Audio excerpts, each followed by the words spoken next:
Hello everyone, नमस्कार। स्वागत करता हूं मैं आपका A20 क्लासेस पर। पिछले क्लास में हम लोग लट लकार को भली भांति जाने। लट लकार क्या है, इसका प्रयोग कैसे होता है। लट लकार में हम लोग तीता अंति सीथा था आमी आवा आमा, इस आधार पे हम लोग ट्रांसलेशन बनाए इसके आधार पे। और हम आपको ये बताए थे कि लकार बदलता है और हमेशा सब्जेक्ट है वो कभी नहीं बदलता। तो सब्जेक्ट हम फिर से लिखे हैं क्योंकि ताकि आपको ये न लगे कि सब्जेक्ट बदल जाएगा, इसलिए हम इसको फिर से लिखे हैं और लकार आपका इस बार बदल गया। इस बार हमारा जो ट्रांसलेशन होगा या फिर हमारा लकार होगा वो पास्ट टेंस होगा, भूतकाल होगा। उसको संस्कृत में आप लंग लकार बोलेंगे। तो ये समझना है, बच्चे को अक्सर एग्जाम में कंफ्यूजन होता है कि किसको हम लोग भूतकाल को क्या बोलते हैं या वर्तमान काल को क्या बोलते हैं। ये हमेशा कंफ्यूजन होता है एग्जाम हॉल में। इसीलिए आप इसको अच्छे से समझेंगे कि लट लकार जो पिछले क्लास में पढ़े थे वो लट लकार था, जिसका मतलब वर्तमान काल होता है। और अभी जो पढ़ेंगे वो लंग लकार है। लंग लकार मतलब हो जाएगा भूतकाल। तो लट लकार मतलब वर्तमान काल और लंग लकार मतलब भूतकाल। तो इसका क्या फॉर्मेट है, इसका फॉर्मेट को हम लोग याद करते हैं, बिना याद किए तो कभी होगा नहीं। तो लंग लकार भूतकाल में वर्तमान काल ये क्या क्या सब होगा ये जानते हैं। प्रथम पुरुष का एक वचन हो जाएगा त, यहाँ पे हलंत होगा, फिर ताम, फिर हो जाएगा अन। तो प्रथम पुरुष का एक वचन, द्विवचन, बहुवचन में क्या होगा त, ताम और अन। क्या होगा त, ताम, अन। उसके बाद मध्यम पुरुष में आपका हो जाएगा अह। क्या बोलेंगे अह। यहाँ पे आपको विसर्ग है तो ह का स्पेलिंग देना होगा। उसके बाद आपको तम होगा, फिर यहाँ पे त होगा। और यहाँ पे ये बिना हलंत वाला है, इस चीज को ध्यान रखेंगे क्योंकि यहाँ पे हलंत वाला है। अगर आप यहाँ गलती से हलंत दे देंगे तो ये फिर प्रथम पुरुष का एक वचन में बदल जाएगा। इसीलिए हम आपको पहले भी बताए थे संस्कृत में विसर्ग और हलंत की बहुत बड़ी भूमिका होती है। उसी प्रकार से उत्तम पुरुष का एक वचन में अम, फिर आप, यहाँ बिना विसर्ग का विसर्ग देंगे तो ये आपका लट लकार में चला जाएगा। फिर आम। तो याद करने का प्रयास करिए। त, तम, अन, अह, तम, त, अम, आव, आम। त, तम, अन, अह, तम, त, अम, आव, आम। उम्मीद करते हैं आपको याद हो गया होगा। अगर नहीं हुआ तो इसको याद करने का प्रयास करेंगे आप।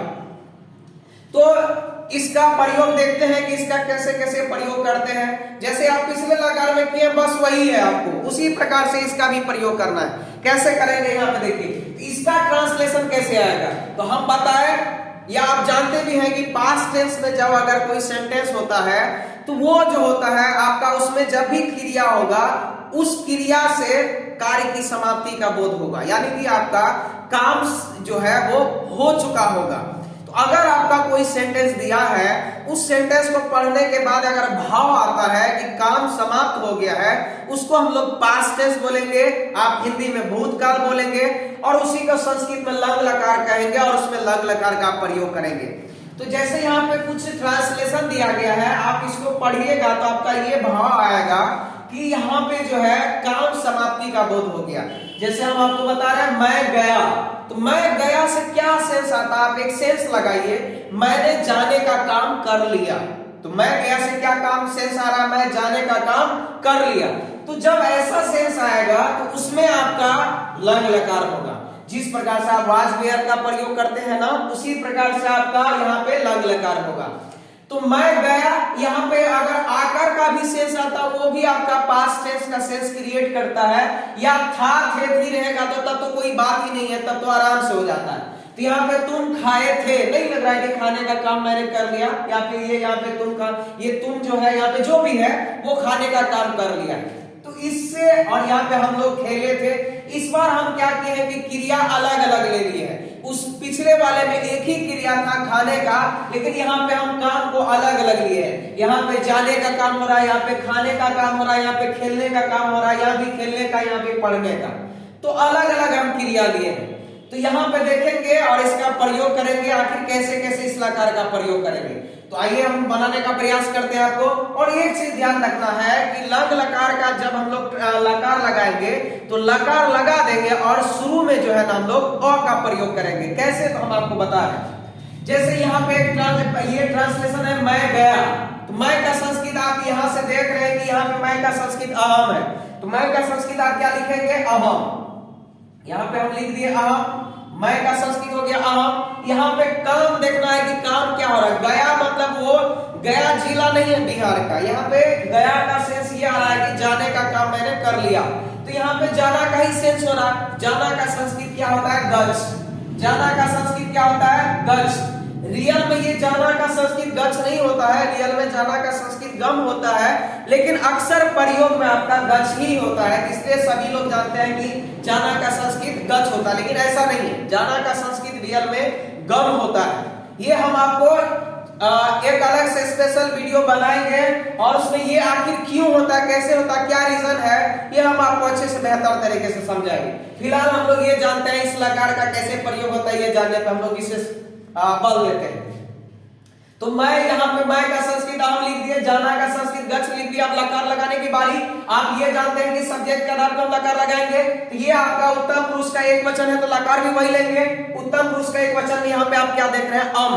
तो अ को तो हम लोग लिखते नहीं है, क्योंकि कोई भी व्यंजन वर्ण में अ क्या होता है, वो छुपा हुआ रहता है। तो अ नहीं लेंगे तो क्या लेंगे, म हलंत। तो यहाँ पे हम म हलंत ले लिए और आपको क्या बोलेंगे, शुरू में अ लगा देना। शुरू में क्या लगा देना है, अ। शुरू में अ लगा देंगे तभी आपका ये लकार पूरा होगा, अन्यथा ये नहीं होगा, गलत हो जाएगा। इस चीज को आप हमेशा याद रखेंगे, ये भूलेंगे नहीं।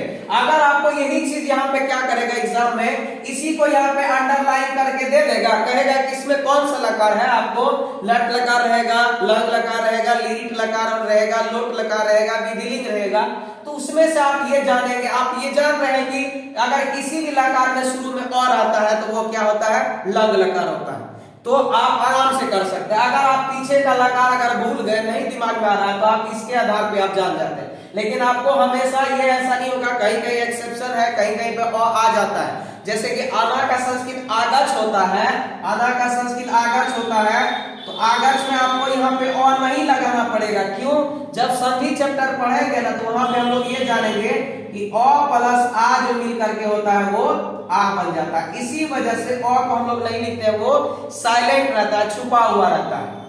तो हमेशा ऐसा नहीं होगा, लेकिन आपको हर जगह, लेकिन हर जगह आपका अ ही रहेगा। किसी कहीं पे जैसा ये हो गया इसमें नहीं दिखेगा, लेकिन आपको हर जगह अ दिखेगा। अगर शुरू में अ लगा हुआ है तो आप समझ जाइए वो कौन सा लकार है, लंग लकार है। ये आपको जानने का सबसे बेस्ट ट्रिक हुआ और इस आधार पे आप आराम से इसको क्लियर कर सकते हैं, ये कौन सा लकार हुआ। आराम से एग्जाम में आप टिक लगा सकते हैं। उसके बाद यहाँ पे देखते हैं तुम खाए थे, यहाँ भी वही है। तुम का संस्कृत यहाँ पे देखेंगे तो मध्यम पुरुष का एक वचन में है त्वम। तुम का संस्कृत क्या हो जाएगा, त्वम हो जाएगा। तो यहाँ पे हम लिख देते हैं त्वम मतलब हो गया तुम। और यहाँ पे क्रिया क्या हो रहा है, खाने का, तो खाना का संस्कृत हो जाता है खा। और यहाँ पे आप लकार लगाएंगे, ये आपका मध्यम पुरुष का एक वचन है, तो मध्यम पुरुष का एक वचन में क्या है, अह। हम अभी आपको बताया कि अ लिखते नहीं है क्योंकि इसमें छुपा हुआ है, तो अ नहीं लिखेंगे तो सिर्फ विसर्ग और शुरू में क्या लगा देंगे, अ। तो क्या हो जाएगा, त्वम अखादः। त्वम अखादः मतलब तुम खाए थे। उसके बाद हम लोग खेले थे, हम लोग का संस्कृत होता है वयम, तो यहाँ पे हम लिख देंगे वयम। उसके बाद यहाँ पे खेलना का संस्कृत हो जाता है क्रीड। क्रीड मतलब क्या हो जाता है, खेलना। अब लकार लगाने की बारी, हम लोग जो है आपका उत्तम पुरुष का बहुवचन है, तो लकार भी लेंगे उत्तम पुरुष का बहुवचन। और यहाँ पे क्या है, आम। तो आम में से आ नहीं लिखेंगे क्योंकि इसको मात्रा में बदल देंगे। मात्रा में बदल देंगे तो आकर ये हो गया, फिर यहाँ पे म क्लिक करके और शुरू में क्या लगा देते हैं, अ लगा देते हैं, तो हो जाएगा वयम और क्रीडा। वयम और क्रीडा। अब वे लोग जो आएगा या वे दोनों आएगा, आपको यहाँ पे देख चुके हैं कि यहाँ पे तीन सेंस है, तीनों सेंस में से किसी सेंस में आ सकता है। तो यहाँ पे हम आपको दो लिए हैं, वे लोग खेली थी, तो वे लोग खेली थी, यहाँ पे वे लोग लड़की के लिए है। खेली का मतलब हो जाता है स्त्री का सेंस आता है, तो वे लोग अगर लड़की होगा तो वे लोग लड़की होगा, तो ये एम एफ एन, एफ मतलब फीमेल हो जाएगा, तो बीच वाला लेंगे तो बीच वाला क्या हो जाएगा, यहाँ पे सॉरी ये द्विवचन में नहीं लेंगे, वे लोग यहाँ पे है तो यहाँ पे ले लेंगे ताह। क्या ले लेंगे, ताह। तो यहाँ पे वे लोग का स्त्रीलिंग के लिए क्या हो जाएगा? ता। क्या हो जाएगा? ता। यहाँ पे हो जाएगा ता। उसके बाद यहाँ पे काम देखिए, काम क्या आ रहा है? खेलना। तो खेलना का संस्कृत क्या लिखेंगे? क्रीड। क्या लिखेंगे? क्रीड। अब लकार लगाने का बारी। ये प्रथम पुरुष का आपका बहुवचन है, तो लकार भी लेंगे प्रथम पुरुष का बहुवचन। और यहाँ पे क्या है आपका? अन। यहाँ पे क्या है आपका? अन। तो और लिखेंगे नहीं, सिर्फ नौ लिखेंगे। यहाँ पे नौ हलन दे दिए और शुरू में क्या लिख देंगे? और। तो क्या हो जाएगा? ताह और क्रीडन। ये भी आपका क्लियर हो गया, कंप्लीट हो गया। उसके बाद है वे दोनों पढ़ी। यहां भी वही हो रहा है। यहाँ पे वे दोनों जो है, वे दोनों आपका स्त्री जाति के लिए है। तो वे दोनों स्त्री जाति के लिए क्या हो जाएगा? ये बीच वाला होगा ते। क्या हो जाएगा? ते। तो यहाँ पे ते लिख दिए। और उसके बाद काम क्या हो रहा? पढ़ने का। पढ़ना का संस्कृत हो जाता है पठ। पढ़ना का संस्कृत पठ। अब यहाँ पे लकार लगाने की बारी। ये आपका प्रथम पुरुष का द्विवचन वाला है, ये नहीं है वे लोग वाला नहीं है। यहाँ पे ये स्त्री जाति का है, द्विवचन वाला। तो यहाँ पे ते हो जाएगा। तो यहाँ पे ते लिख दिए। तो प्रथम पुरुष का द्विवचन है, तो प्रथम पुरुष का द्विवचन में क्या है? ताम। तो यहाँ पे हम लिख देंगे इसमें ताम। ताम लिख करके यहाँ पे हलन दे देंगे और शुरू में क्या लगा देंगे? और।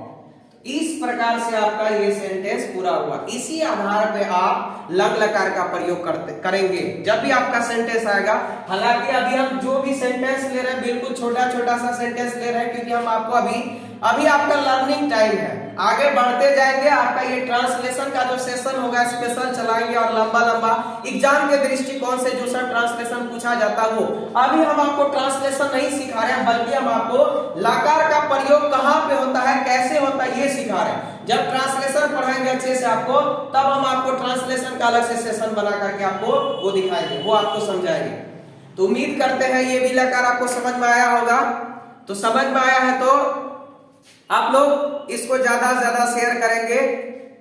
और चैनल को, अगर आप चैनल पर नए जुड़े हैं जो भी लोग, तो चैनल को हमारा सब्सक्राइब कर लें, ताकि हमारा जो भी अगर आपका वीडियो होगा तो वो आपके पास पहुंच जाएगा। और बेल आइकन बटन को दबाने के लिए नहीं बोलेंगे, जो घंटा का साइन रहता है। इसके लिए जो भी होगा, जो भी क्लास डाली जाएगी इस चैनल पे A2ND क्लासेस पर, वो आपका नोटिफिकेशन आपको पहुंच जाएगा। तो उम्मीद करते हैं आपको समझ में आया होगा। तो मिलते हैं हम लोग फिर से अगले क्लास में। धन्यवाद।